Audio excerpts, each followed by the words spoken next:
এই মুহূর্তে সাগরদিঘি থেকে একটি খুবই দুঃখজনক খবর উঠে আসছে। ঈদের আগে মৃত্যু সাগরদিঘির পরিযায়ী শ্রমিকের, শোকের ছায়া এলাকায়। আর ঈদে বাড়ি ফেরা হলো না সাগরদিঘির পরিযায়ী শ্রমিক সিসমান শেখের।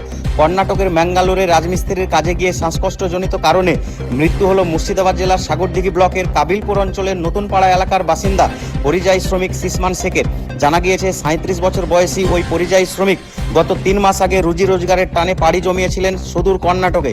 পরিবারকে কথা দিয়েছিলেন একেবারে ঈদে বাড়ি ফিরবেন, কিন্তু ঈদের আগেই শ্বাসকষ্টজনিত কারণে বিগত প্রায় 20 দিন আগে হাসপাতালে ভর্তি হন। তবে হাসপাতালে ভর্তি হয়েও শেষ রক্ষা হলো না। আজ দুপুর 1টা নাগাদ কর্ণাটকের ম্যাঙ্গালোরের একটি হাসপাতালে তার মৃত্যু ঘটে। মৃত ওই পরিযায়ী শ্রমিকের পরিবারে রয়েছে 3 ছেলে মেয়ে, বিধবা মা, স্ত্রী ও প্রতিবন্ধী বোন। অসহায় পরিবারের একমাত্র রুজি রোজগারের ভরসা ছিলেন ওই শ্রমিক। আর্থিক অবস্থা এতটাই শোচনীয় যে সুদূর ম্যাঙ্গালোর থেকে তার দেহ আনার মতো সামর্থ্যটুকুও নেই। জনপ্রতিনিধি ও সাধারণ মানুষের কাছে পরিবারের তরফ থেকে আবেদন, মৃত সিসমান শেখের দেহ যাতে তারা। আমাদের অনুরোধ, এই ভিডিওটাকে বেশি বেশি শেয়ার করে আপনারাও এই পরিবারটির পাশে থাকুন। আপনার ছেলে কোথায় কাজে গিয়েছিল? আচ্ছা, কি কাজ করতো? মিস্ত্রি। রাজমিস্ত্রি? হ্যাঁ, মিস্ত্রির কাজে গেছিল। আচ্ছা, কি হয়েছিল? অসুখ ছেলের, ধরো যে ওই আগা খেপে পড়ে গেছিল, যে বুকে রক্ত ধরে আছিল, যে ওই রক্তটা জাম ধরে গেছিল ফুসফুসিতে, জাম ধরে শ্বাসকষ্ট বন্ধ হয়ে গেছিল। আচ্ছা, শ্বাসকষ্টে ভুগছিল? হ্যাঁ। আচ্ছা, তারপরে ভর্তি করেছিলেন কোথাও? বাংলা না কি কই দেবে, হাসপাতালে ভর্তি করেছিল? হ্যাঁ, হাসপাতালে ভর্তি করেছিল। আচ্ছা, কখন জানতে পারলেন যে আপনার ছেলে এই দুনিয়াতে নেই? জানতে পেরেছে ধরো যে 17 দিন হয়ে গেল। মারা গেছে মারা একটার দিকে। কি চাইছেন এখন? আমি বেটাকে লিয়ে আনতে চাচ্ছি, যে লিয়ে আয় আমরা তো দিয়ে। আপনার ছেলেকে আনার ব্যবস্থা এখনো করতে পারেননি? না। আচ্ছা, কিভাবে এই ঘটনা ঘটলো?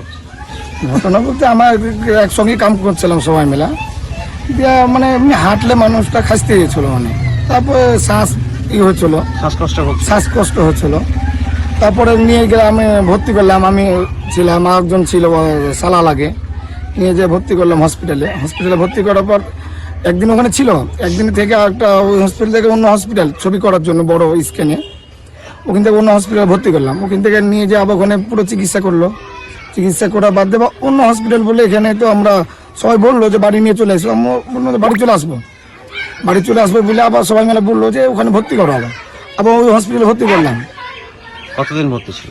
মিনিমাম আপনার 15-20 দিন হয়ে গেল। আপনার 13 তারিখে ভর্তি হয়েছিল। কোথায় কাজে গিয়েছিল? ম্যাঙ্গালোর। কি কাজ করতো? রাজমিস্ত্রি কাম করছিল। কি নাম? মনিরুল, সিসমান শেখ, ডাক নাম মনিরুল বলে। কতদিন আগে কাজে গিয়েছিল? আপনার রোজার আগে গেছিল। আচ্ছা, আপনার নাম? আমার নাম কাজল পিয়ারুল হক। আচ্ছা, আপনি? আমি কাম করি আর কি, আমি ঠিকাদার। আমরা তো ধরেন জানি যে অসুস্থ, 20-22 দিন আগে হসপিটালে ভর্তি ছিল। তো 3-4 দিন আগেও জানলাম যে সুস্থ হয়ে আসছে। আবার মানে কাল সন্ধ্যা থেকে খারাপ। আজকে একটা মানে মোটামুটি 12:30 1টার দিকে জানতে পারছি যে মারা গেছে। আচ্ছা, কোথায় কাজে গিয়েছিল? ওটা কেরালার ম্যাঙ্গালোর বলে জায়গা আছে, ওইখানে। কি কাজ করতো? রাজমিস্ত্রির কাজ। মারা যাওয়ার পরে তার যে লাশ, সেটাকে আনার ব্যবস্থা মারা যাওয়ার পরে লাশ আনার ব্যবস্থা বলতে মানে যে মারা গেছে তাদের তো আর্থিক অবস্থা খুবই খারাপ। তো এখন সবার কাছে একটা আবেদন যে যদি কোনো রকম করে লাশটাকে নিয়ে আসতো, এটাই এখন সবার কাছে মানে বিনয় আবেদন। যে মারা গেছে তার বাড়িতে কে কে রয়েছে? তার বাড়িতে মানে 3টে বাচ্চা, খুবই একবারে ছোট ছোট, একটা 6 বছর, একটা 4 বছর, একটা 2 বছর। হ্যাঁ, 2টো মেয়ে, 4 বছরের একটা ছেলে, 6 বছর আর 2 বছর, এই 2টো মেয়ে, আর 4 বছরের একটা ছেলে, আর ওর বিধবা মা, আর একটা হ্যান্ডিক্যাপ বোন। আচ্ছা, কি চাইছেন এই মুহূর্তে? এখন ধরেন আর্থিক দিকটাতে মানে খুবই অচল এদের। তো আমরা চাইছি যে কোনো রকম করে মানে লাশটাকে নিয়ে আসার ব্যবস্থা করতে।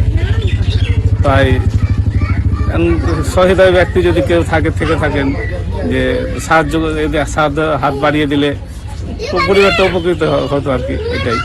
আপনার নাম? আমার নাম মনিরুল ইসলাম।